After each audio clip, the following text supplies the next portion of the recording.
So hello friends, welcome back to technical talks with Gopal Mandloi. और आपको अगर क्लीनिंग एनालिटिकल मेथड वैलिडेशन से related कोई भी डाउट है तो इस वीडियो में हम डिटेल में डिस्कस करने वाले हैं कि हम कैसे क्लीनिंग वैलिडेशन में एनालिटिकल मेथड वैलिडेशन को परफॉर्म करते हैं, कैसे उसको असेस करते हैं। पहले मुझे एनालिटिकल मेथड वैलिडेशन करना चाहिए क्लीनिंग के केस में, या पहले मुझे क्लीनिंग वैलिडेशन का प्रोटोकॉल बनाना है, लिमिट निकालना है, उसके बाद मुझे एनालिटिकल मेथड वैलिडेशन करना है। तो ये इस वीडियो में हम डिस्कस करने वाले हैं। तो मैं हूं गोपाल मंडलोई और आप सभी का हमारे इस यूट्यूब चैनल पर technical talks with Gopal Mandloi में सबका स्वागत है। और इस वीडियो को हम स्टार्ट करते हैं। इस वीडियो में हम क्लीनिंग एनालिटिकल मेथड वैलिडेशन के बारे में डिटेल में डिस्कस करने वाले हैं, डिटेल में जानने वाले हैं। और आपको मैं इस चीज का गारंटी देता हूं कि अगर आपने इस वीडियो को देखा है कंप्लीटली और प्रॉपर नोट्स बनाए हैं, आपको जहां पर भी डाउट्स है अगर आपने उसको नोट डाउन किया है और फिर उन डाउट्स को अगर मेरे साथ वापस फिर से क्लियर किया है, मतलब कमेंट कर दीजिए। अब आपके जो भी डाउट्स है वीडियो के नीचे आप पहले नोट कर लीजिए, वीडियो को कंटिन्यूसली देखिए। उसके बाद आपके जो भी डाउट्स है वो नोट करिए, फिर मुझे आप इस वीडियो के कमेंट में वो डाउट्स लिख कर भेज दीजिए। तो मैं आपके लिए डिटेल उसके ऊपर एक्सप्लेनेशन और रिक्वायरमेंट रहा तो हम उसके ऊपर डिटेल में वीडियो बनाएंगे। ये वीडियो भी मैं इसीलिए बना रहा हूँ क्योंकि ऑलरेडी मैंने एक एनालिटिकल मेथड वेरिएशंस का वीडियो अपलोड किया हुआ है।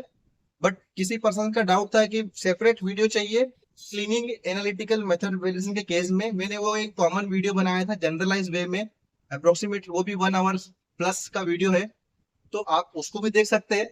और इस वीडियो को देखना है तो ये मैं इसमें सिर्फ मैं बात करने वाला हूँ क्लीनिंग एनालिटिकल मेथड वैलिडेशन की, जो क्लीनिंग वैलिडेशन से रिलेटेड है।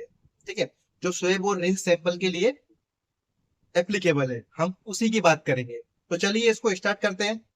तो एनालिटिकल मेथड वैलिडेशन क्या होता है, मतलब कि आपकी जो एनालिटिकल मेथड है जिसके भी थ्रू आप किसी भी चीज को टेस्टिंग कर रहे हो, एनालिसिस कर रहे हो, उससे जो रिजल्ट मुझे मिल रहा है, एक न्यूमेरिकल वैल्यू मिल रहा है, तो क्या वो मेथड मेरा वैलिडेट है, डॉक्यूमेंटेड एविडेंस के थ्रू वो प्रूव्ड है क्या, कि वो मेथड ने जो रिजल्ट दिया है वो एक्यूरेट है या रोबस्ट है।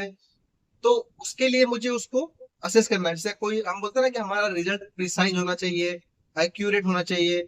तो क्या वो जो रिजल्ट मुझे उस मेथड से मिला है, क्या वो एक्यूरेट है या नहीं है, इस चीज को देखने, मतलब इस चीज को जानने के लिए, इस चीज के लिए एविडेंस के लिए हम एनालिटिकल मेथड वैलिडेशन प्रोटोकॉल के थ्रू स्टडी करते हैं और उसमें हर एक पैरामीटर को क्लियरली डिटरमाइन करते हैं। तो अभी इस वीडियो में मैं सिर्फ आपके साथ मेथड वैलिडेशन कैसे करते हैं वो डिस्कस करने वाला हूँ।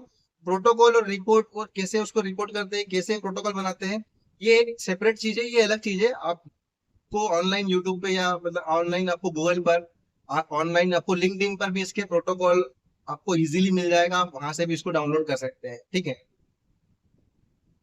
और आप अगर किसी इंडस्ट्री में काम कर रहे होंगे तो आपके पास वहां पर भी इसके प्रोटोकॉल्स रिपोर्ट्स रहेंगे। तो आप उसमें ये चीजें देख सकते हैं जो हमने इसमें डिस्कस करी वो उसमें है या नहीं है। अगर नहीं है तो आप उसमें इंक्लूड कर सकते हैं, और अगर कुछ ज्यादा चीजें आपने डाल के रखी है तो उसको रिमूव भी कर सकते हैं। ठीक है, तो चलिए हम कंटिन्यू करते हैं। तो एनालिटिकल मेथड वैलिडेशन में 9 पैरामीटर्स होते हैं। तो 9 पैरामीटर्स कौन कौन से होते हैं? तो सबसे पहला होता है वो स्पेसिफिसिटी, जो दूसरा होता है हमारा वो precision, accuracy, linearity, fifth range, seventh limit of detection, limit of quantitation, robustness and ruggedness. तो ये हमारे 9 पैरामीटर्स हो गए।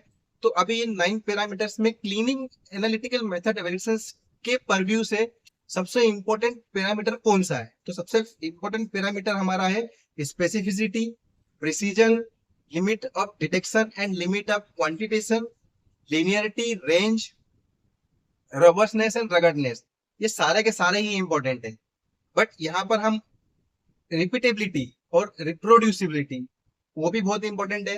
तो ये सब कुछ हमको करना है परफॉर्म। लेकिन अभी यहाँ पर जो मेन चीज है डाउट, कि क्लीनिंग वेरिएशन के टाइम पे हमको पहले एएमवी करना है या पहले क्लीनिंग वेरिएशन का रिपोर्ट निकालना है, ये यहाँ पर ज्यादा कंफ्यूज होता है। क्यों? तो यहाँ पर दो अप्रोच होते हैं जनरली। मैं क्या कर सकता हूँ कि एक साथ क्लीनिंग वेरिएशन भी परफॉर्म कर सकता हूँ, एक साथ एएमवी भी कर सकता हूँ। तो एएमवी को जब भी हम परफॉर्म करेंगे ना क्लीनिंग के सैंपल्स के लिए, तो मैं उसको वर्स्ट केस बेस पे ही स्टेब्लिश करूंगा। मतलब मैं उसमें से सबसे लोवेस्ट क्वांटिफाई वैल्यू, मतलब सपोज करो कि अगर मेरा लिमिट 10 mg हुआ, तो मैं 10 mg की लिमिट को लेकर उसको वैलिड नहीं करूंगा, मैं उसको वैलिड करूंगा 0.1 mg से लेके, अगर प्रोबेबिलिटी हुआ, मतलब अगर मेरे लिए पॉसिबल हुआ, मैं प्रोबेबिलिटी वर्ड गलत यूज कर रहा हूँ, अगर मेरे लिए पॉसिबल हुआ तो मैं क्या करूंगा कि मैं उसको 0.01 mg, मतलब जितना लोवेस्ट वैल्यू, सबसे लोवेस्ट, मतलब कि अब इससे ज्यादा मैं नीचे जा ही नहीं सकता, उस वैल्यू से लेके हाईएस्ट वैल्यू जो भी है, मतलब अभी अगर मेरा लिमिट जनरली 5 ग्राम 10 ग्राम का लिमिट तो नहीं होता है, तो मैं क्या करूंगा, इस लेवल तक अपनी मेथड की रेंज को स्टेब्लिश करूंगा। तो यहाँ पर तो मतलब मुझे देखना ही नहीं है कि अगर मैं क्लीनिंग बाद में करूँ, मतलब मैं क्लीनिंग का प्रोटोकॉल बाद में बनाऊं या पहले बनाऊं, मुझे इससे कोई मतलब नहीं, क्योंकि मैं तो वर्स्ट केस बेस पे अप्रोच लगा रहा हूँ। मैं तो लोवेस्ट टू लोवेस्ट और हाईएस्ट टू हाईएस्ट पूरी रेंज को वैलिडेट कर रहा हूँ। तो मेरे लिए इन फ्यूचर में क्या, क्लीनिंग मेडिसिन में क्या होता है, जनरली आपका लिमिट बार बार चेंज होता है। क्यों होता है? क्योंकि आपका वो लिमिट डिपेंड करता है नेक्स्ट प्रोडक्ट के ऊपर, और इक्विपमेंट के सरफेस एरिया के ऊपर, और प्रीवियस प्रोडक्ट के एडीपीडी वैल्यू के ऊपर। तो कई बार क्या होता है, आपका इक्विपमेंट चेंज होता है, सर्विस एरिया चेंज होता है, आपका मेको के ऊपर इम्पेक्ट आता है, आपका लिमिट चेंज हो जाता है। ठीक है, तो लिमिट ज्यादा हो रहा है तो कोई प्रॉब्लम नहीं है, लेकिन लिमिट कम हो रहा है, लिमिट कम किस केस में होता है कि अगर आपका एडीपीडी का वैल्यू डाउन हो गया तो आपका लिमिट कम हो जाएगा। अगर आपका surface area, total surface area अगर इंक्रीज हो गया, कोई इक्विपमेंट का सरफेस एरिया बड़ा आ गया, तो वहां पर क्या होगा, टोटल सरफेस एरिया इंक्रीज होगा, टोटल सरफेस एरिया इंक्रीज होगा तो क्या होगा, आपका लिमिट कम हो जाएगा। ठीक है, तो इस केस में मतलब आप लिमिट को कम ज्यादा भी कर सकते हो। कुछ छोटे मोटे ट्रिक्स है, अगर इसके ऊपर भी वीडियो चाहिए, ऑलरेडी मैंने वीडियो में एक्सप्लेन भी किया है कि हम लिमिट को कैसे बढ़ा सकते हैं। क्लीनिंग मेडिसिन डेमोस्ट्रेशन करके एक वीडियो है, और 2-3 वीडियो दूसरे भी है, उनमें भी मैंने इसको एक्सप्लेन किया है कि हम कैसे लिमिट को इंक्रीज कर सकते हैं और कैसे हम उसको डिक्रीज कर सकते हैं। मतलब हम हमारी मेथड के अकॉर्डिंग लिमिट को भी हम सेट कर सकते हैं, किस किस मतलब कौन सी लिमिट का हमको प्रोडक्ट चाहिए, कैसे हमको लिमिट चाहिए हमको, वो भी हम ट्विक कर सकते हैं थोड़ा बहुत। अगर आपको उसके ऊपर सेपरेट वीडियो चाहिए तो आप कमेंट कर दीजिए, मैं आपको नेक्स्ट वीडियो में वो एक्सप्लेन कर दूंगा, ठीक है, कैसे हम करते हैं लिमिट को इंक्रीज। तो अभी यहाँ पर हम बात कर रहे थे एनालिटिकल मेथड रिलेशंस की। तो इसमें जो सबसे इंपॉर्टेंट ये है कि हमको लोवेस्ट टू हाईएस्ट रेंज को वैलिडेट करना है, ताकि हमको इन फ्यूचर में कभी भी लिमिट कम ज्यादा हो तो उसके ऊपर मेरी मेथड, एनालिटिकल मेथड वैलिडेशंस के ऊपर कोई इम्पेक्ट ना आए। तो अब इसको कैसे परफॉर्म करते हैं, हम बात करते हैं स्पेसिफिसिटी से। जो सबसे पहला पैरामीटर है एनालिटिकल मेथड प्रेडिक्शंस का, वहां से इसको स्टार्ट करते हैं। ठीक है, एक दूसरा अप्रोच भी आपको बता देता हूँ पहले, कि जैसे एक तो वर्स्ट केस वाला अप्रोच हो गया, लेकिन एक अप्रोच क्या हुआ कि पहले आप क्या करो, आपके पास कुछ एनेक्सर्स होंगे या कुछ एक्सेल सीट्स होंगे, आप उसके ऊपर प्रोटोकॉल में बनाओ क्लीनिंग मेडिसिन का। आप एक फॉर्मेट बना लीजिए, एक डॉक्यूमेंट बना लीजिए, उसके ऊपर आप पूरी डिटेल्स कलेक्ट कीजिए। अगर आपके पास कुछ आपके एसओपी है, उसमें एनेक्सर्स है, तो आप एनेक्सर्स में ही मेको कैलकुलेशंस का और सब कुछ उसमें डाल सकते हैं। जो जो रिक्वायर्ड चीजें, जैसे मेको कैलकुलेशन के लिए मुझे क्या लगता है, प्रीवियस प्रोडक्ट का नाम लगता है, नेक्स्ट प्रोडक्ट कौन से है वो लगता है। अब यहाँ पर भी दो अप्रोच है, वर्स्ट केस अप्रोच है और इंडिविजुअल प्रोडक्ट वाइज अप्रोच है। अगर आप फॉर्मुलेशन में काम कर रहे हो तो वहां पर क्लीनिंग प्रोसीजर एक ही होती है सारे प्रोडक्ट के लिए, इसलिए मुझे वहां पर किसी एक प्रोडक्ट के ऊपर ही क्लीनिंग प्रोसीजर करना है, उसको बोलते हैं वर्स्ट केस अप्रोच। और अगर मैं एपीआई इंडस्ट्रीज में काम कर रहा हूँ, तो एपीआई इंडस्ट्रीज में क्या होता है कि हर एक बैच के बाद क्लीन करना पड़ता है, क्योंकि हर एक प्रोडक्ट का क्लीनिंग प्रोसीजर अलग होता है, क्योंकि वहां पर केमिकल रिएक्शंस वगैरह होती है, तो इसलिए वहां पर हर प्रोडक्ट की क्लीनिंग प्रोसीजर अलग होती है। तो वहां पर मुझे हर प्रोडक्ट का क्लीनिंग वर्जन करना है, इंडिविजुअल प्रोडक्ट वाइज अप्रोच। तो उस केस में मतलब मुझे क्या लगता है, प्रीवियस प्रोडक्ट का डिटेल्स लगता है, जैसे उसका पीडी वैल्यू, एडी वैल्यू, फिर उसके बेस साइज कितना है, उसका minimum base size, maximum base size कितना है, नेक्स्ट प्रोडक्ट का मिनिमम बेस साइज कितना है, इक्विपमेंट के सरफेस एरिया है, मतलब कौन कौन से इक्विपमेंट प्रीवियस प्रोडक्ट में और कौन कौन से इक्विपमेंट नेक्स्ट प्रोडक्ट में यूज हो रहा है, उन सबके टोटल सरफेस एरिया मुझे चाहिए। तो ये सब चीजें मुझे मिलती पहले से, तो मैं अपनी लिमिट्स को निकाल लूंगा। तो सपोज करो कि अभी मेरे पास एक डॉक्यूमेंट है जिसके ऊपर मेरे पास लिमिट है। अब मेरे पास लिमिट है तो मुझे स्वेप, अभी मुझे स्वेप कितना करना है, 10x10 करना है या 5x5 स्वेप करना है, कितने सेंटीमीटर स्वेप करना है, और मेरे पास इक्विपमेंट के ऊपर कौन कौन सी सरफेस है।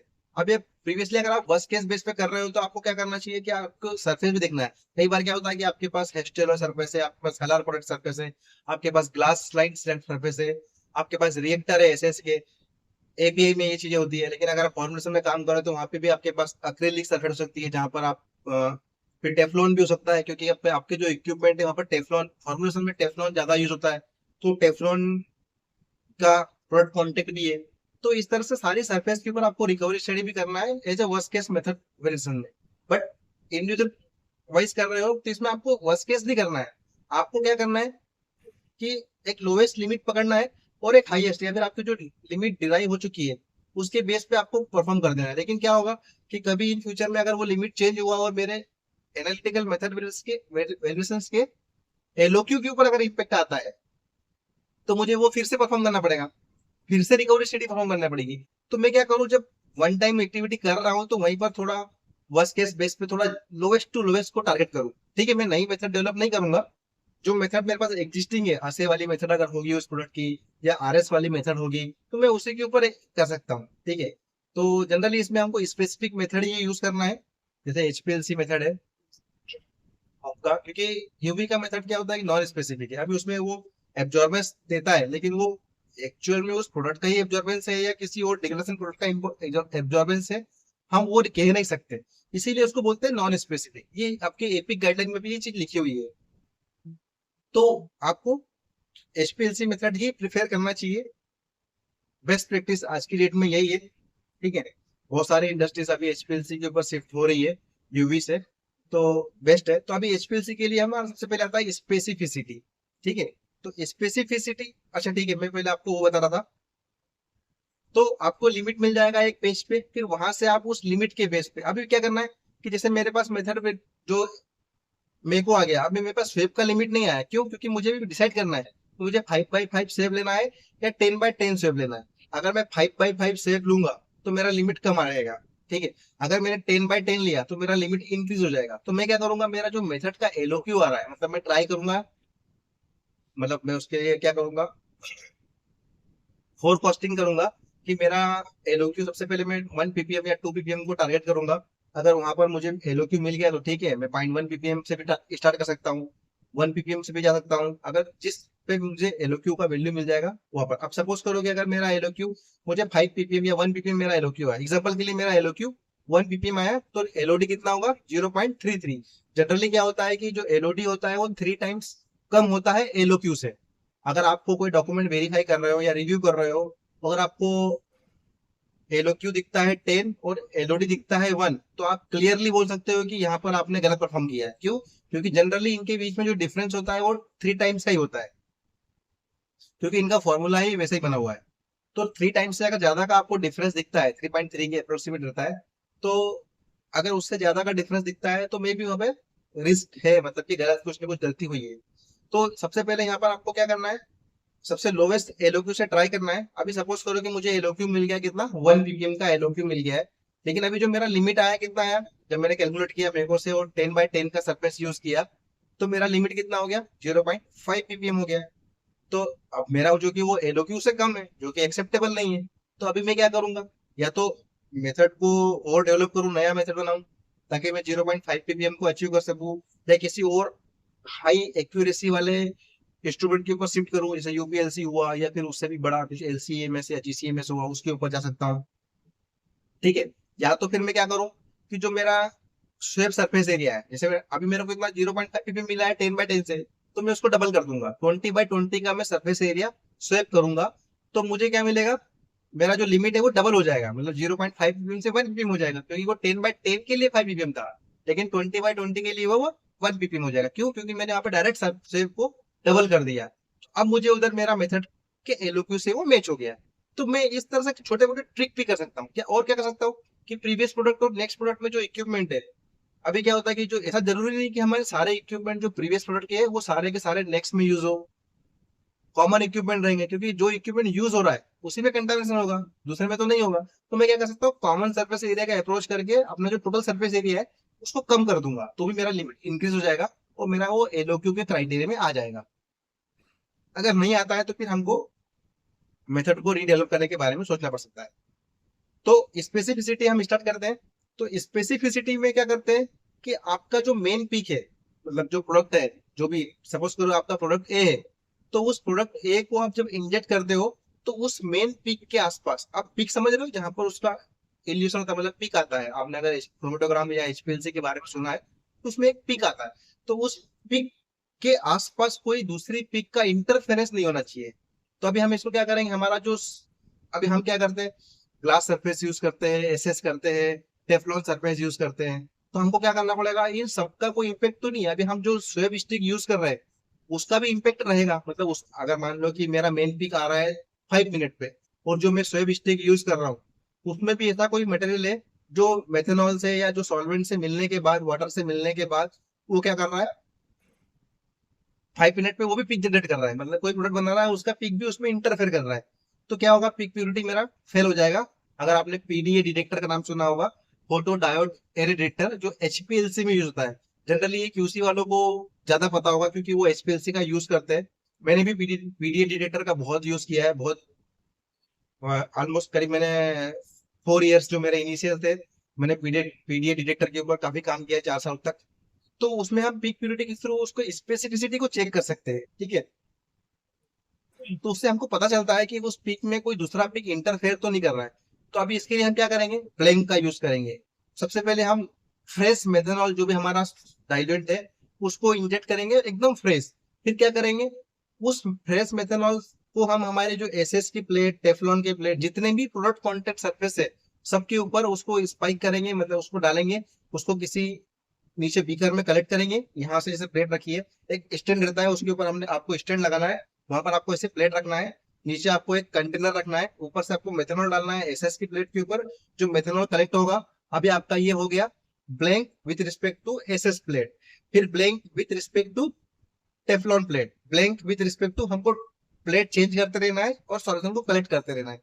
तो ये स्पेसिफिसिटी में क्या होगा कि अगर इनका उस जगह पर कोई पिक आ रहा है मेन पिक के आसपास तो हमको पता चलेगा। अगर मान लो कि वो पिक बड़ा आ गया और उसमें ऑलरेडी कोई पिक मर्ज भी हो रहा होगा तो हम पता ही नहीं कर पाएंगे। तो सबसे पहले क्या होता है कि फ्रेश मेथनॉल का लगाओ आप, फिर आपकी एसएस प्लेट, फिर टेफलॉन प्लेट, ग्लास प्लेट, जो भी आपकी हलार कोड एक्सटेल जो भी है, आपको सबके ऊपर वो लगाना है। हर एक का सैंपल कलेक्ट करना है और उसको इंजेक्ट करना है। और आपको उस जो मेन पिक, आपका जो पिक ऑफ इंटरेस्ट है उसके पास आपको देखना है कि कोई दूसरा पिक ये तो नहीं कर रहा है। फिर आपका जो स्वेब स्टिक है, आप क्या कर सकते हो, आपकी जो एसएस प्लेट है उसके ऊपर आप वो स्वेब, मतलब कुछ स्पाइक मत करो, केवल उसको ऐसा ही मेथनॉल के साथ में आपका जो भी डाइल्यूएंट है उसमें उसमें मर्ज करो, और वो जो स्वेब स्टिक है उसको आप डाल दो आपके डाइल्यूएंट में, एक वॉल्यूमेट्रिक में। और फिर उसको आपके जो सैंपल बनाते हैं उसी सेम तरीके से उसको भी बनाए, तो हमको पता चलेगा कि हमारा जो सैंपलिंग प्रोसीजर है उसके थ्रू कोई हमारी मेन पिक को वो इम्पेक्ट तो नहीं आ रहा है। तो वो भी हमको वहां से पता चलेगा। तो अभी ये जो स्पेसिफिसिटी है, दिखता वो सरल है, मतलब लगता वो सरल है कि यार स्पेसिफिसिटी क्या है, बस जस्ट एक चेक करना है कि कोई दूसरा पिक वहां पर इंटरफेयर तो नहीं कर रहा है, ठीक है। तो इस केस में हम ये स्पेसिफिसिटी बहुत ही इंपॉर्टेंट। अगर अभी आपको यहाँ पर कुछ नहीं समझ में आया हो तो आप मुझे कमेंट कर दीजिए। अभी आपने यहाँ तक वीडियो देख लिया और आप, अगर आप कौन सी कंपनी से हो, अगर आप वो भी कमेंट में डाल सके तो आप डाल सकती है कि मुझे पता चले कि कौन कौन सी इंडस्ट्री के लोग, कौन कौन से, कहाँ कहाँ से लोग मतलब इस वीडियो को देख रहे हैं और इससे बेनिफिट ले रहे हैं, और आप इसको अपने दोस्तों के साथ भी शेयर करो। तो अभी हम नेक्स्ट पार्ट पे चलते हैं। तो आपको स्पेसिफिसिटी, मतलब मैं यहाँ पे मान के चल रहा हूँ कि आपको स्पेसिफिसिटी पूरा समझ में आ गया है। अगर नहीं आया होगा तो आप मुझे कमेंट करके बताएंगे ताकि फिर मैं आपको इसमें और एक्सप्लेनेशन दे सकूँ, आपके डाउट को क्लियर कर सकूँ। तो अभी हम नेक्स्ट स्टेज जाते हैं, प्रेसिजन। तो प्रेसिजन क्या होता है कि हम इसको रिकवरी के साथ, तो रिकवरी एक्यूरेसी दोनों एक ही होता है, तो हम इसको रिकवरी के साथ क्लब कर सकते हैं। कैसे, अभी बहुत सारी इंडस्ट्रीज क्या करती है, वो प्रेसिजन स्टैंडर्ड के ऊपर ही टेस्ट कर लेते हैं, लेकिन नहीं, प्रेसिजन एट एलओक्यू लेवल। तो अभी हमको क्या, सबसे पहले एलओक्यू चाहिए। तो अभी हम स्पेसिफिसिटी करने के बाद डायरेक्ट हम एलओक्यू पे शिफ्ट हो जाएंगे, ठीक है। पहले मैं एलओक्यू को फोरकास्ट करूंगा, तो मैं 0.1 पीपीएम से स्टार्ट करूंगा ताकि मुझे उसके ऊपर लीनियरिटी मिल जाए। लीनियरिटी क्या बोलते हैं कि आपका जो कॉन्सेंट्रेशन है डायरेक्टली प्रोपोर्शनल टू, जैसे अगर आपने लेम्बर्ट एंड वियर्ट का जो होता है उनका लॉ सुना होगा, शायद आपने अपने बीएससी एमएससी में पढ़ा होगा क्रोमेटोग्राफी के अंदर, यूवी स्पेक्ट्रोस्कोपी के बाद लेम्बर्ट एंड वियर्ट का लॉ है कि आपका जो कॉन्सेंट्रेशन है is directly proportional to the area, मतलब ये जो कॉन्सेंट्रेशन है वो हाइट का, एरिया का, एब्जॉर्बेंस का डायरेक्टली प्रोपोर्शनल है, ठीक है। और बीएड का भी लॉ है कि आपका वो जो लेंथ है, जैसे आपका क्यूवेट का लेंथ कितना लंबा है, कितनी देर तक आप उसमें से पास कर रहे हो, उसके ऊपर भी डिपेंड करता है। तो ठीक है, तो ये तो एक जस्ट बेसिक नॉलेज है, आपने पढ़ा होगा। तो उसमें क्या कहते हैं, लीनियरिटी, तो वो लीनियरिटी को इम्पेक्ट करता है। मतलब कि अगर आपने सपोज करो कि 1 ppm एग्जांपल लेते हैं कि 1 ppm का आपने इंजेक्शन लगाया एचपीएलसी के ऊपर, अभी आपका 1 ppm का इंजेक्शन का एरिया 100 आया, तो 2 ppm का जब आप लगाओगे तो कितना आना चाहिए, 200 आना चाहिए। 3 ppm का लगाओगे तो कितना आना चाहिए, 300 आना चाहिए। तो ये क्या हो गया, लीनियर हो गया। तो उसका लिमिट होता है, तो 0.999 से लीनियर होना चाहिए, तो उसको बोलते हैं लीनियरिटी। तो वो भी हम एलओक्यू के साथ में ही कवर कर लेंगे। जब हम 0.1 ppm से चलते हैं तो वहां पर हमको स्लोप ऑफ कैलिब्रेशन कर्व और आपका इंटरसेप्ट जो लगता है हमको, फॉर्मूला अगर आप देखोगे, standard deviation divide by 3.3 multiplied by standard deviation, ऐसा कुछ फॉर्मूला है इसका, अभी मैं एग्जैक्टली भूल गया हूँ, काफी टाइम हो गया, मतलब मैंने उसको देखा नहीं है। तो वो फॉर्मूला है, आपको आईसीएस में वो फॉर्मूला मिल जाएगा। तो उसमें इसको भी निकालने के 3 तरीके होते हैं जनरली, एलओक्यू एलओडी को निकालने के भी 3 तरीके होते हैं। एक होता है बेस्ड ऑन विजुअल इंस्पेक्शन, मतलब विजुअल क्या, बिना इंस्ट्रूमेंटल मेथड। हम क्या करेंगे, 1 ppm को स्पाइक करेंगे एक प्लेट के ऊपर, वो हमको दिख रहा है, नहीं दिखा। 2 ppm को स्पाइक किया, वो दिखा, मतलब वो मेरा डिटेक्शन हो गया। लेकिन क्या मैं उसको हर बार देख पा रहा हूँ, तो हर बार देख नहीं पा रहा हूँ। तो क्या होगा कि मेरा वो एलओडी हो गया। लेकिन मैं हर डॉट को देख पा रहा हूँ, जैसे मैंने 5 ppm का स्पॉट लगाया, और 5 ppm की स्पॉट में जितनी बार भी लगा रहा हूँ, हर बार मुझे दिख रहा है। तो मेरा क्या हो गया, वो क्वांटिफाई हो गया, मतलब कि वो विजुअल हो गया, मतलब विदाउट इंस्ट्रूमेंट। मतलब मैंने क्या करा, सिर्फ कॉन्सेंट्रेशन के बेस पे ही उसको विजुअली इवेल्यूएट कर लिया, ठीक है। तो उसको बेस्ड ऑन विजुअल इवेल्यूशन बोलते हैं। दूसरा होता है मेरा सिग्नल टू नॉइस रेशियो, जो एचपीएलसी के केस में आपका एक particular signal to noise ratio होता है, वो उसके बेस पे भी मैं अपना एलओडी एलओक्यू को डिटरमाइन कर सकता हूँ। पर सबसे बेस्ट और साइंटिफिक और जस्टिफाइबल मेथड जो है, वो based on slope of calibration curve. आप उस मेथड के थ्रू इसको इवेल्युएट करेंगे, तो आपको एक, हमारे केस में हम एग्जांपल लेके चल रहे हैं कि हमको 1 ppm का हमको एलओक्यू मिल गया है।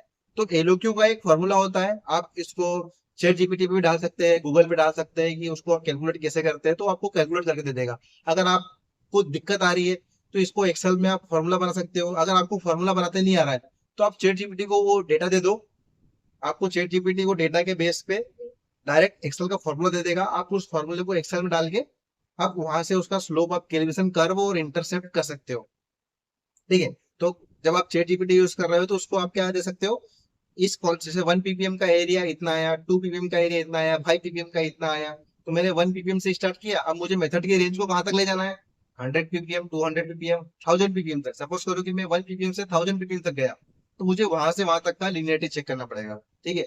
और उसका लिमिट भी रहेगा। अब चूंकि ये लो कॉन्सेंट्रेशन है, तो यहाँ पर क्या होता है कि लिनियरिटी का जो लिमिट है 0.995 चलेगा। क्यों, क्योंकि जैसे हम जो गाइडलाइन, अगर आप एपिक देखेंगे, तो उसमें 90% एक्यूरेसी को अलाउ करता है, मतलब कि 90% से बिलो है तो आपको करेक्शन फैक्टर यूज करना है, अगर 90% से अबव है तो आपको करेक्शन फैक्टर यूज नहीं करना है। मतलब गाइडलाइन में ये चीज दी हुई है कि, क्योंकि क्या होता है कि एग्जैक्ट हर बार वो वेरिएबल है, वहां पर जो एरिया है वो वेरिएबल है, मशीन भी वेरिएबल है, तो वहां पर कभी भी एग्जैक्ट हर बार हमको लीनियर वैल्यू 1 नहीं मिलेगा।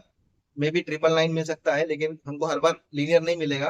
तो हम क्या कर सकते हैं, वो 10% अलाउ करता है, तो हम 0.995 या 0.99 का लिमिट भी उसके लिए रख सकते हैं in case of cleaning Wilson. क्यों, क्योंकि यहाँ पर लोअर कॉन्सेंट्रेशन है और हम वहाँ पर 10% को गाइडलाइन भी हमको अलाउ करता है कि अगर आपका 10% भी एक्यूरेसी कम है, तो भी आप उसको यूज कर सकते हो उस मेथड को। तो इस तरह से लीनियरिटी में, मतलब मैं उसको 10% का यूज कर सकता हूँ। जनरली आपको ये कहीं नहीं मिलने वाला, कि जस्ट मैं आपको अपने लॉजिक के बेस पे ही बता रहा हूँ, जो भी बता रहा हूँ मैं आपको अपने लॉजिक के बेस पे ही बता रहा हूँ। तो अभी आपको एलओक्यू मिल गया और 1000 ppm तक का लिनियरिटी मिल गया।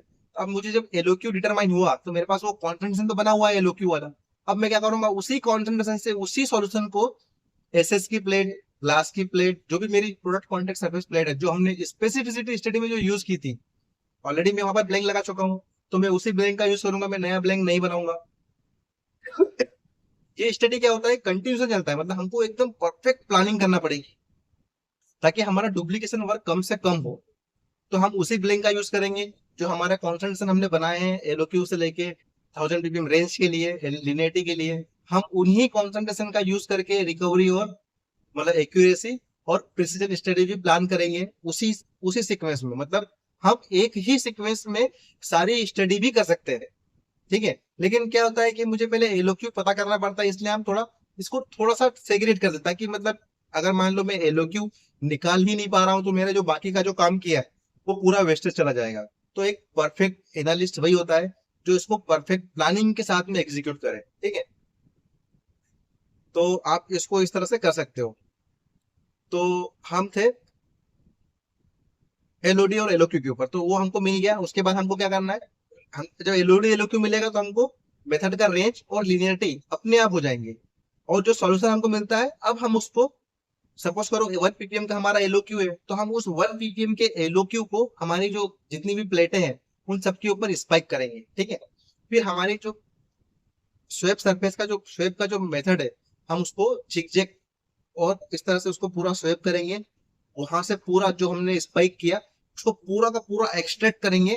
जब पूरा हमको वो एक्सट्रैक्ट हो जाएगा तो उसके बाद हम क्या करेंगे, उसको अपने वॉल्यूमेट्रिक में जो भी हमारा सैंपल करने का प्रिपरेशन रहेगा उसके अकॉर्डिंग हमको उसको प्रिपेयर करना है। ऑलरेडी आपके पास कई सारी ऐसी मेथड बनी होगी जिसमें वो प्रिपरेशन लिखी होगी, तो आपको वो डेवलप करनी पड़ती है मेथड जब एलबी बना रहे हैं उस समय, कि वो किसी के ऊपर इंटरफेयर कर रहा है तो फिर हमको थोड़ा अलग अलग टाइप की स्वेप स्टिक भी चेंज करनी पड़ती है। अगर मान लो कि वो हमारे मेन पिक को इंटरफेयर कर रहा था, जैसे अभी टेक्स्ट वाइप और एक हाई मीडिया करके होता है, दो कंपनी होती है, दोनों कंपनी का यूज होता है। अगर मान लो कि हाई मीडिया वाली कंपनी में अगर कुछ प्रॉब्लम आ रहा है, वहां पर इंटरफेयर कर रहा है स्पेसिफिसिटी के अंदर, तो हम वहां से टेक्स्ट स्वाइप को भी यूज कर सकते हैं। तो अभी क्या ये भी एक मतलब बहुत डीप चैप्टर है, मतलब मैं जस्ट आपको यहाँ पर एक मोटा मोटी एग्जाम्पल और मतलब थोड़ा थोड़ा नॉलेज दे रहा हूँ ताकि आपका माइंड इस वे में भी ओपन हो जाए, ठीक है। अगर उससे आपको जानना है उस बारे में भी आपको कि टेक्स्ट स्वाइप का स्टडी कैसे करते हैं, तो आप कमेंट करिए, मैं आपको उसके ऊपर बताऊंगा कि हम कैसे हाई मीडिया को यूज करेंगे, कैसे टेक्स्ट वाइप को यूज करेंगे। मल्टीपल टाइप की टेक्स्ट वाइप आती है, उनकी जो एमओसी रहती है वो अलग अलग टाइप की होती है, हर टाइप की एक, फिर कुछ मेम्ब्रेन से भी सैम्पलिंग करते हैं, तो वो भी एक अपने आप में बहुत बड़ा सेपरेट चैप्टर है, ठीक है। तो उसके ऊपर कैसे करते हैं, अगर आपको वहां पर भी डाउट आ रहा हो ना तो आप मुझे वो भी कमेंट कर सकते हैं, मैं आपको वो भी बता दूंगा, ठीक है। बट इस वीडियो में मैं एमबी के बारे में बात कर रहा हूँ, तो उसमें ये सारी चीजें आती है। क्योंकि मैंने एडीएल में भी काम किया है, एनालिटिकल डेवलपमेंट लेबोरेटरी, तो वहां पर मैं ये सारी चीजें करता था, इसलिए मुझे ये सब चीजें पता भी है। और उस समय हालांकि मुझे इतना अंडरस्टैंडिंग नहीं था, लेकिन वो अंडरस्टैंडिंग मुझे आज आया, मतलब जब मैं वो काम आज से 11 ईयर्स बिफोर वो जो काम कर रहा था उसको मैं आज यूटिलाइज कर रहा हूँ। उस समय मुझे ये चीज नहीं पता थी कि टेक्स्ट वाइज का क्या इम्पेक्ट है, हाई मीडिया क्या है, पॉलिस्टर क्या है, वो क्यों अलग अलग टाइप की होती है, किसी में बास्केट टाइप की होती है, किसी में बॉल टाइप की होती है, वो उस समय मुझे नहीं पता था। लेकिन आज जब मैं क्लीनिंग रिलेशंस को सीखा, इसको जब मैंने करना शुरू किया, तो मतलब मुझे कई सारी चीजें प्रीवियसली जो मैं काम कर चुका हूँ मुझे वो बहुत हेल्प कर रही है। तो अब उसको कैसे करते हैं, उस समय मैंने ये स्टडी की नहीं है, लेकिन मैं आपको गाइड कर सकता हूँ कि आप कैसे इसको कर सकते हैं। मैं आपको एक सिस्टमेटिक अप्रोच दे सकता हूँ इसका, कि अगर आपको सिलेक्शन ऑफ टेक्स्ट वाइज में प्रॉब्लम आ रही है तो कैसे कर सकते हैं वो भी हम बात कर सकते हैं। बट अगर आपको दिक्कत आ रही हो तो आप कमेंट कर दो, फिर हम इसके ऊपर बना देंगे, ठीक है, वीडियो। तो टेक्स्ट वाइज का ठीक है, हम बाद में बात करेंगे इसके ऊपर। अभी अब मैं क्या करूंगा, उसको उसमें स्वेप को स्पाइक कर दूंगा, फिर उसको मैं स्वेप करूंगा तो एक स्टैंड के ऊपर वही प्लेट को लगा दूंगा, उसको ऐसे स्पाइक कर दूंगा प्रॉपर तरीके से। पूरा सैम्पलिंग का तरीका भी मैंने ऑलरेडी एक वीडियो में एक्सप्लेन किया है, आप वहां पर भी देख सकते हैं, ठीक है। आप उसको एनालिसिस करेंगे। तो अभी क्या हुआ कि अब मैंने 1 ppm को स्पाइक किया था, अभी भी अब मैंने उसको एनालिसिस किया, वो मुझे कितना रिजल्ट मिला, 0.8 ppm, मतलब 80%। मतलब मैंने 1 ppm स्पाइक किया था, मुझे 80% मतलब 0.8 ppm ही रिजल्ट मिला, जबकि मैंने तो नोन अमाउंट को वहां पर डाला था 1 ppm, तो मुझे तो 1 ppm पूरा ही मिलना चाहिए। लेकिन ड्यू टू मेरा जो प्रोसीजर है, जो मेरा मेथड है, उसके थ्रू लॉस हुआ, मैं पूरी तरह से वो जो मेरा टेक्स्ट वाइप है उससे उसको रिकवर नहीं कर पाया। तो अगर मान लो तो 80% ओके, मतलब कि मैं वहां पर 20% का करेक्शन फैक्टर यूज कर लूंगा। लेकिन अगर आपका मान लो 80% या 70% से बिलो अगर रिकवरी आती है, तो वहां पर क्या हुआ कि आपको करेक्शन फैक्टर की वजह से आपके सैंपल फेल हो जाएंगे कई बार, मेथड की एक्यूरेसी की वजह से आपके सैंपल फेल होंगे। जबकि आप क्या करेंगे, अगर 60% एक्यूरेट रहा तो 40% तो रिजल्ट आपका हमेशा ही रहने वाला है। क्यों? क्योंकि आपकी मेथड की एक्यूरेसी ही 40% है। तो मैं क्या करूंगा, जब 60% एक्यूरेसी आ रही है तो मैं क्या करूंगा, यहाँ पर फिर डेवलपमेंट का काम करूंगा। तो आपको यहाँ पर आपकी जो एडीएल की टीम है ना, और एएमवी की टीम है, दोनों बहुत स्ट्रांग होना चाहिए। तो आपको सबसे पहले क्लीनिंग के केस में एएमवी पे जाने के पहले आपको एडीएल पे जाना चाहिए। सबसे पहले आपको उसको डेवलप करना चाहिए। तो जब आप उसको डेवलप करेंगे तो आपके पास एक क्लियर कंसाइज डेटा रहेगा पूरा का पूरा, और आपको एएमवी के टाइम पे कोई डेवलपमेंट करने की जरूरत नहीं पड़ेगी। अगर आपने डायरेक्ट एएमवी चालू कर दिया और आपको रिकवरी नहीं मिला, तो फिर आपको क्या वहां पर डेवलपमेंट चालू करना पड़ेगा, आपको वहां पर ऑप्टिमाइज करना पड़ेगा, डेवलपमेंट के रन लगाने पड़ेंगे। आपको आपके जो लेबोरेटरी नोटबुक होती है आपकी एलएनबी जिसको बोलते हैं, उसको आपको फिल करना पड़ेगा। फिर आपको सब कुछ डॉक्यूमेंट करना पड़ेगा, डेवलपमेंट का डॉक्यूमेंट पूरा करना पड़ेगा। तो हम एक सिस्टमेटिक वे में जा सकते हैं, पहले से ही एडीएल के थ्रू जाए, फिर हम एएमवी करें, तो हमको वन शॉट पे एएमवी ओके हो जाएगा। बट अगर आप डायरेक्ट एएमवी चले गए तो फिर आपको वहां पर टेक्स्ट वाइप, अलग अलग टाइप की टेक्स्ट वाइप यूज करके मेम्ब्रेन फिल्टर यूज करना है। अगर रिकवरी आपको 60% ही मिल रहा है, तो जब तक आपको एक्यूरेसी 80% के अबव चला जाता है, आपको वो टेक्स्ट वाइप यूज करना है। ठीक है, मेथड को भी चेंज करना है। आप जिग कर रहे हो, आपको 10 स्ट्रोक वर्टिकल 10 स्ट्रोक हॉरिजॉन्टल ले रहे हो, आप जिग कर रहे हो, आपको फिर 2 स्लाइड मतलब दो दो टेक्स्ट वाइप भी यूज कर सकते हो। आप एक स्वेप वाइप को हॉरिजॉन्टल और वर्टिकल, और फिर दूसरे को क्रॉस कॉर्नर से, मतलब कि जो कॉर्नर है वहां से उसको सार, मतलब आप पूरी की पूरी प्लेट को कवर कर सकते हो। इसी तरह आपको ऐसे ग्लास सब पे करना है। अब आपने 1 ppm लगाया और हमको 0.8 ppm का रिजल्ट मिल गया, मतलब 80% मेरा एक्यूरेसी है, मतलब मैं 0.2 का मतलब 20% का करेक्शन फैक्टर यूज कर सकता हूँ। अगर 90% से ज्यादा एक्यूरेसी आती है, मतलब मैंने 1 ppm स्पाइक किया था और 0.9 ppm मुझे मिलता है, मतलब 90% का मेरा रिकवरी है, तो मुझे उस केस में वहां पर रिकवरी फैक्टर, करेक्शन फैक्टर जो भी बोलते हैं, उसको मुझे यूज करने की रिक्वायरमेंट नहीं है।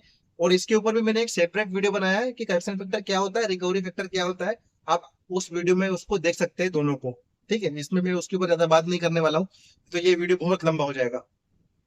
ठीक है, तो यहाँ पर मुझे एक्यूरेसी और रिकवरी मतलब मिल गया 90% 80% के आसपास। अगर मैं 0.8 पकड़ता हूँ तो मुझे 80% के अप्रोक्सीमेट रिकवरी मिल गया। ठीक है, तो अब ये मेरा मेथड वैलिड हो गया, मतलब कि अब क्या है कि मुझे उस पर मिल गया, तो अब मैं क्या करूंगा, उसी सेम कॉन्सेंट्रेशन को precision at LOQ level, recovery at LOQ level, अगर आपने रिकवरी लोवेस्ट कॉन्सेंट्रेशन के ऊपर निकाल ली है, तो आपको हायर साइड जाने की जरूरत नहीं है। ठीक है, लिमिट का 120%, लिमिट का 150%, वो एक अलग कंसेप्ट है, उसके उसको हम यहाँ पर डिटेल में डिस्कस भी नहीं करेंगे। अगर आपको डाउट आएगा उसके ऊपर तो करेंगे। बट एलओक्यू क्या है, मेरा वर्स्ट केस है, मतलब अगर मैंने एलओक्यू के ऊपर मुझे रिकवरी मिल गया है, क्योंकि मैं यहाँ पर लोअर कंसर्न कर रहा हूँ। अगर आप असे का मेथड देखेंगे तो असे के केस में आपको एलओडी और एलओक्यू को डिटरमाइन करने का रिक्वायरमेंट नहीं है। क्यों? क्योंकि वो हायर कॉन्सेंट्रेशन है, तो वहां पर मुझे एलओडी एलओक्यू की जरूरत ही नहीं है। आप आईसीएच में देखेंगे तो वहां पर लिखा हुआ है कि आपको असे के केस में एएमवी मतलब एलओडी और एलओक्यू नहीं करना है। ठीक है, तो अब मैं यहाँ पर उसका प्रिसीजन करना है मुझे, तो प्रिसीजन करने के लिए अगर मैं एलओक्यू लेवल पे ही करूंगा तो मेरा एलओक्यू जो लेवल है वो वर्स्ट है। मेरा बाकी के जितने भी लेवल है वो ऑटोमेटिकली वैलिड हो जाएंगे अगर मैंने एलओक्यू लेवल पे सब कुछ कर लिया तो मैं एलओक्यू लेवल के ऊपर स्पाइक करा, उसका मुझे रिजल्ट मिल गया, एक्यूरेसी 80-90% के अप्रोक्सीमेट मिल गया, वेल एंड गुड। फिर मैं उसके ऊपर क्या करूंगा, प्रिसीजन। तो अभी प्रिसीजन क्या है, किसको बोलते हैं? प्रिसीजन मतलब कि मैं डायरेक्टली स्टैंडर्ड को 6 बार लगाऊंगा, तो वो मेरा हो गया रिपीटेबिलिटी। मतलब कि एक ही सैंपल को, मतलब एक ही स्टैंडर्ड बनाऊंगा, उसको 1 ppm स्पाइक करूंगा, क्योंकि मेरा एलओक्यू 1 ppm का है। उस 1 ppm के सॉल्यूशन को मैं 6 टाइम इंजेक्ट करूंगा, सेम सॉल्यूशन को, एक ही सॉल्यूशन को जो मैंने रिकवरी के लिए परफॉर्म किया, उसी सॉल्यूशन को मैं यूज लूंगा और उसी को मैं 6 बार इंजेक्ट करूंगा। 6 ही बार मुझे उसका जो एरिया मिलेगा उसका मैं परसेंट आरएसडी कैलकुलेट करूंगा। अगर मेरा परसेंट आरएसडी 5% या से बिलो है, क्योंकि एचपीएलसी का केस है, मतलब 5% आरएसडी। ठीक है, कॉन्सेंट्रेशन हमारा लो है, इसलिए हम 5% आरएसडी हमको मिलना चाहिए। तो 5% अगर आरएसडी मिल गया तो मतलब मेरा वो जो कॉन्सेंट्रेशन है एलओक्यू वैल्यू है, उसके ऊपर मुझे रिकवरी मिल गई और प्रिसीजन भी मिल गया। लेकिन प्रिसीजन में भी 2-3 पैरामीटर और भी है। तो पहला पैरामीटर प्रिसीजन का ओके हो गया, रिकवरी ओके हो गया। अब मैं क्या करूंगा, 6 बार एसएस की प्लेट पे, 6 बार ग्लास की प्लेट पे, ऑलरेडी मेरे पास सॉल्यूशन बने हुए हैं, मुझे दोबारा से बनाने की जरूरत नहीं है, मैं उन्हीं सेम सॉल्यूशन को यूज करूंगा। ठीक है, अलग अलग। तो इसीलिए एक टाइम पे स्टडी परफॉर्म करना है, पूरी सिस्टमेटिक करना है। अगर आपके पास एडीएल का डेटा रहेगा तो आप एएमवी स्टडी वन टाइम में कर सकते हो, एक ही सीक्वेंस में कर सकते हो। तो फिर हम वहां पर क्या करेंगे, उस डेटा से अपने जो एलओक्यू का जो सॉल्यूशन है उसको हम स्पाइक करेंगे, मतलब वहीं से हम थोड़ा 6 बार हर एक प्लेट के ऊपर उसी लेवल को, मतलब जो हमारा 1 ppm जो एलओक्यू वैल्यू है, उसी को हम एसएस के ऊपर, ग्लास के ऊपर और हेस्टेलॉय, टेफ्लॉन जो भी है, हमारे जो भी प्रोडक्ट कॉन्टेक्ट सरफेस है, उन सब के ऊपर उसको स्पाइक करेंगे फिर से, और 6 बार सैंपल बनाएंगे, मतलब 6 प्लेट के ऊपर 6 बार, मतलब एक बार बनाए सैंपल, दूसरी बार। तो अभी अब यहाँ पर क्या होगा, नंबर ऑफ रन काफी ज्यादा इंक्रीज हो जाएगा। तो आप यहाँ पर क्या कर सकते हो कि आपकी जो रिकवरी स्टडी है, वो अगर कौन सी सरफेस के ऊपर लोवेस्ट चाहिए, मतलब वो आपकी वर्स्ट सरफेस हो जाएगी। तो ये एक ट्रिक है थोड़ा सा, मतलब आप इसको जस्ट डॉक्यूमेंटेड करिए कि मेरा जो लोवेस्ट रिकवरी आया है कौन सा सरफेस। सपोज करो आपने एसएस, ग्लास, हलार और सब पे, टेफ्लॉन सब पे स्टडी किया, अभी आपको सबसे लोवेस्ट रिकवरी मिला एसएस के ऊपर, तो आप क्या करोगे, एसएस के ऊपर प्रिसीजन स्टडी कर लोगे, मतलब 6 सैंपल आप एसएस के ऊपर बनाओगे। तो आपके पास क्या पहली टेम्पलेट है, आपके पास अगर 6 टेम्पलेट है तो 6 के ऊपर आप 1 ppm स्पाइक कर दो, और उसको स्वेप सैंपल से, जो प्रोसीजर है आपकी, उसके थ्रू आप उसको स्वेप कर लो और उसको एनालिसिस कर लो। अब आपने जो 6 सैंपल डिफरेंट टाइम बनाया, इसको क्या बोलते हैं, रिप्रोड्यूसिबिलिटी। जो हमने फर्स्ट टाइम टेस्ट किया प्रेसिडेंट के अंदर, उसको बोलते हैं रिपीटेबिलिटी। वहां पे हमने एक ही सैंपल को 6 बार लगाया।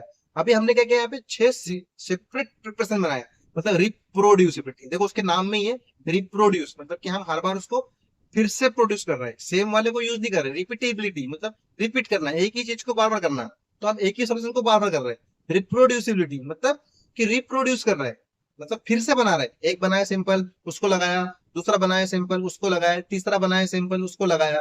हर बार हम सिंपल का प्रोसीजर सेम है, सेम प्रोसीजर से बना रहे हैं, उसको इंजेक्ट कर रहे हैं। तो हम यहाँ पर क्या वैलिडेट कर रहे हैं कि हमारी जो मेथड है, उसका जो सैंपल बनाने का तरीका है, हम उसको वैलिडेट कर रहे हैं कि अगर मैं 6 बार भी सैंपल बनाता हूँ तो मुझे हर बार सेम रिजल्ट मिलते हैं। तो इसको बोलते हैं रिप्रोड्यूसिबिलिटी, ठीक है, रिपीटेबिलिटी, रिप्रोड्यूस। एक होता है इंटरमीडिएट प्रिसीजन। तो अभी ये जो प्रेसिजन स्टडी करते हैं ना, इसमें हम रबस्टनेस और जो रगड़नेस है, उसको क्लब कर लेते हैं एक साथ। मतलब अब मुझे सबको अलग करना ही नहीं है। अब मेरा यहाँ पर एनालिस्ट 1, इंटरमीडिएट के अंदर क्या होता है कि डिफरेंट है, डिफरेंट एनालिस्ट। अभी अगर मैं आज ये परफॉर्म किया तो मैं क्या करूंगा, आप कल परफॉर्म करूंगा, तो आज जो मेरा एक दूसरा एनालिस्ट है वो परफॉर्म कर लेगा, किसी दूसरे इक्विपमेंट के ऊपर हम परफॉर्म कर लेंगे। तो different days, different equipment, different analyst, different laboratory. अगर आपके पास मल्टीपल लेबोरेटरी है तो आप वहां पर भी उसको टेस्टिंग कर सकते हैं। अगर आपके पास आपकी साइट की मल्टीपल लेबोरेटरी नहीं है, मतलब जैसे एग्जाम्पल के लिए आपकी कोई भी इंडस्ट्री होती है क्या, उसके 8-10 साइट होती है, एक इंदौर में है, एक भोपाल में है, एक मुंबई में है, एक इंदौर, हर एक अलग अलग एरिया में, एक औरंगाबाद में है, मतलब छत्रपति संभाजी नगर में, कहीं पर भी हो सकती है, मतलब साउथ में, हैदराबाद में है। तो आप क्या कर सकते हो, वहां पर उसको डिफरेंट लेबोरेटरी में उसको एनालिसिस कर सकते हो, स्टडी कर सकते हो रगड़नेस के लिए, ठीक है। रोबस्टनेस में क्या होता है कि आप थोड़ी थोड़ी चीजें चेंज कर सकते हो। आपने 1 ppm लिया तो आप 1.1 ppm ले लो, 0.9 ppm ले लो। आपकी जो एचपीएलसी के पैरामीटर है, 1 का फ्लो है तो 0.9 का फ्लो ले लो। आपका यूवी का एब्जॉर्बेंस 254 का है तो आप 250 ले लो, 260 ले लो। इसको बोलते हैं स्मॉल बट डेलिबरेट चेंज। तो वो होता है रोबस्टनेस, तो वो तो आपका सिंगल लेब में ही हो जाएगा। लेकिन जब रगड़नेस कर रहे हो तो आप क्या कर सकते हो, ये अगर मान लो कि आपकी सिर्फ सिंगल साइट है, मतलब सिर्फ एक ही साइट है, आपने नया कंपनी खोला है, दूसरा कोई साइट नहीं है, उस केस में आप क्या करें, तो उस केस में आप क्या कर सकते हो, किसी जो कॉन्टेक्ट लेबोरेटरी होती है, बाहर बहुत सारी लेबोरेटरीज है जो कॉन्टेक्ट चलती है, जैसे पायस लेबोरेटरी है, सेंट्रल लेबोरेटरी है, और भी मतलब कई सारी ऐसी लेबोरेटरी है जिनका आप यूज कर सकते हो। मतलब उसमें अनुसंधान लेबोरेटरी एक इंदौर में है, चौकसी लेबोरेटरी है, ऐसी कई सारी है मतलब। तो आप वहां पर उनको उनके साथ शेयर कर सकते हो, आप उनको अपने सैंपल्स और अपनी मेथड भेज सकते हो। वो उनके वहां पर उनके इंस्ट्रूमेंट पे टेस्ट कर लेंगे, तो डिफरेंट डे भी हो जाएगा, डिफरेंट लेबोरेटरी भी हो जाएगा, और डिफरेंट वहां के एरर्स भी हो जाएंगे। तो इस तरह से आपका स्टडी पूरा कंप्लीट कवर हो जाएगा, ठीक है। अभी वैसे ऑलरेडी ये वीडियो 39 मिनट का हो चुका है, तो मतलब काफी बड़ा हो रहा है ये वीडियो, बट फिर भी ठीक है। अगर आपको ऐसा डिटेल में नॉलेज चाहिए तो इस तरह के बड़े वीडियोस आपको लगेंगे। और इसके ऊपर मैं रिकॉर्ड इतना डिटेल में भी इसलिए कर रहा हूँ कि कल परसों ही मेरा एक जो बेस्ट फ्रेंड है मेरा, उसका ही फोन आया था मेरे पास कि यार मुझे एमवी पढ़ना है, यार मुझे एमवी के बारे में बता कुछ। तो मैं उसको बोला कि ठीक है, मैं इसके ऊपर वीडियो ही रिकॉर्ड करने वाला हूँ।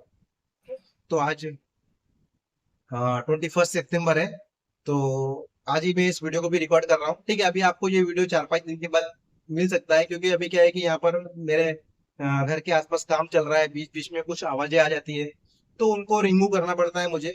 बच्ची मेरी आ जाती है या फिर कोई आसपास, तो कुछ हार्न वगैरह आ जाता है, डिस्टरबेंस आ जाता है, तो उसकी वजह से थोड़ा एडिटिंग में थोड़ा टाइम जाएगा, क्योंकि मेरे पास भी अभी नेक्स्ट वीक में बहुत ज्यादा काम है, मतलब मैं फ्री नहीं हूँ। तो जैसे मेरे को टाइम मिलेगा वैसे मैं इसको थोड़ा एडिट करके मे भी आपको ये 5 to 10 डेज के अंदर अंदर मिल जाएगा।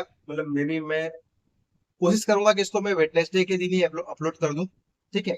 इसके पहले जस्ट मैंने एक वीडियो बनाया था कैपिटल लेंथ क्लीनिंग वर्जन, उसको भी मुझे अपलोड करना है, उसको भी एडिट करना है, तो टाइम लग सकता है थोड़ा। और अभी प्रधानमंत्री हमारे नरेंद्र मोदी जी, उनका भी मुझे संबोधन सुनना है कि आज वो क्या नई चीज मतलब बताने वाले हैं या क्या ऐसा कुछ नया करने वाले हैं। ठीक है। तो वो भी देखते हैं अभी जाके। ठीक है। तो मैं भी आपको ये वीडियो 5 to 10 डेज के बाद मिलेगा। तो अभी हम यहाँ थे, तो हमारा जो एक्यूरेसी, लिनियरिटी, रगसनेस, रॉबर्टनेस, ये क्या होता है, सब एक साथ बनता है। ठीक है।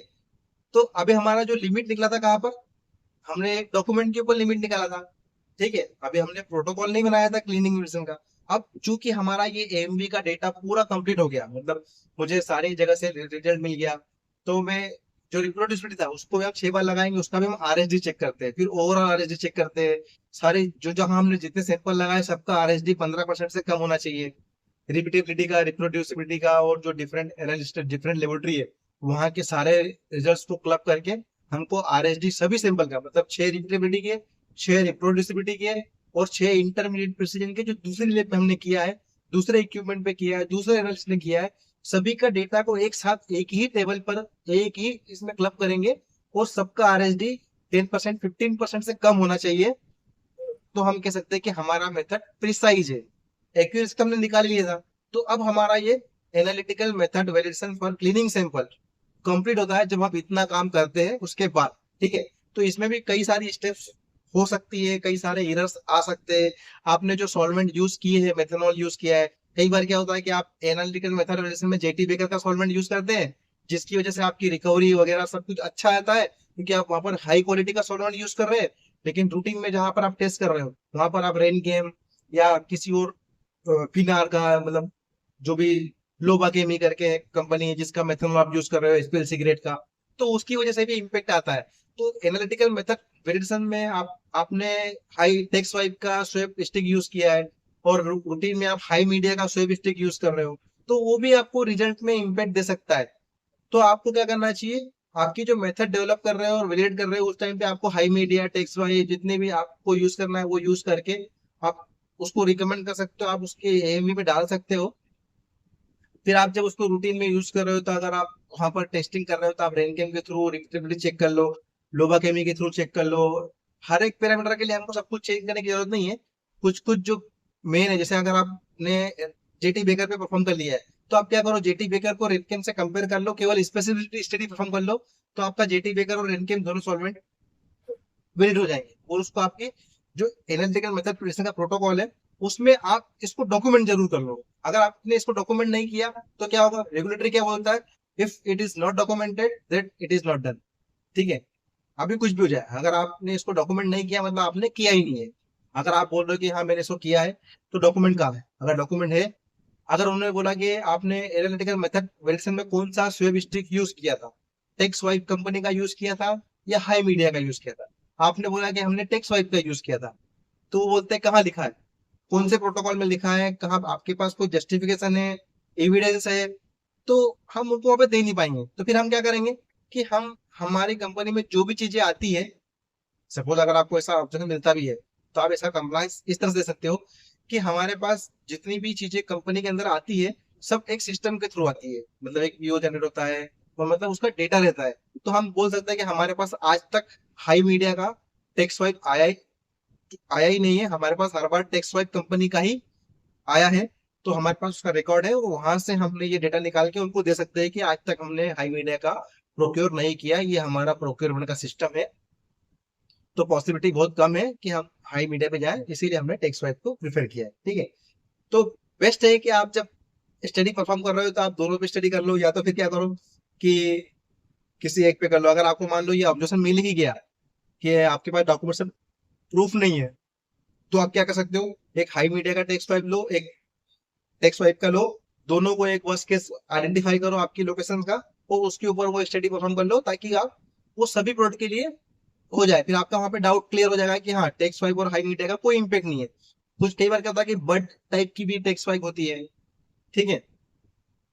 तो इस तरह से मतलब कई सारे ऐसे पैरामीटर्स हैं जिनको बारीकी से हमको देखना पड़ता है, जिनके ऊपर हमको बहुत ऑब्जर्वेशन मिलते हैं, तो हम इसको इस तरह से क्लीन कर सकते हैं। अब आप हम आते हैं, हमारा जो क्लीनिंग का प्रोटोकॉल चल रहा था, तो उस क्लीनिंग के प्रोटोकॉल में हमको क्या करना है कि जो आपका प्रोटोकॉल बना है उसमें आपने एक प्लेट एक एरेजर के ऊपर बनाया था, लिमिट कैलकुलेट किया था।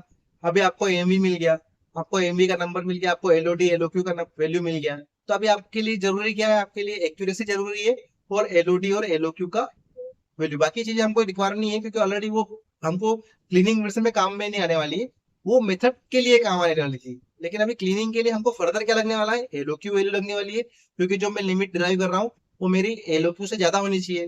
तो मुझे एलओक्यू वैल्यू वहां पर मेंशन करना है ताकि मैं कंपेयर कर सकूं। तो एलओक्यू वैल्यू डाल दूंगा, एलओडी डाल दूंगा।